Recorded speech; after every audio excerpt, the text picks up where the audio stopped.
हर लड़की को दाढ़ी वाला लड़का नहीं मिलता, लेकिन हर दाढ़ी वाले को एक लड़की जरूर मिलती। वो हाँ, तो नसीब किसका अच्छा हुआ है ना।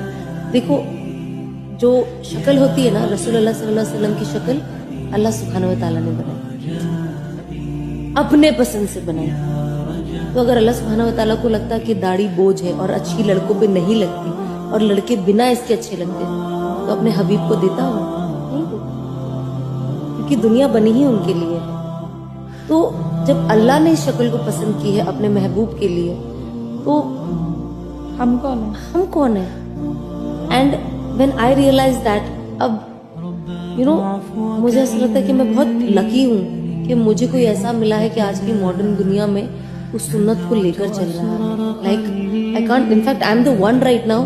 जब मैंने स्ट्रिम करते मैं कहती यहाँ तक बढ़ा और लंबे होने, तो कौन क्या सोचता है नहीं इससे एज ज्यादा दिखती है।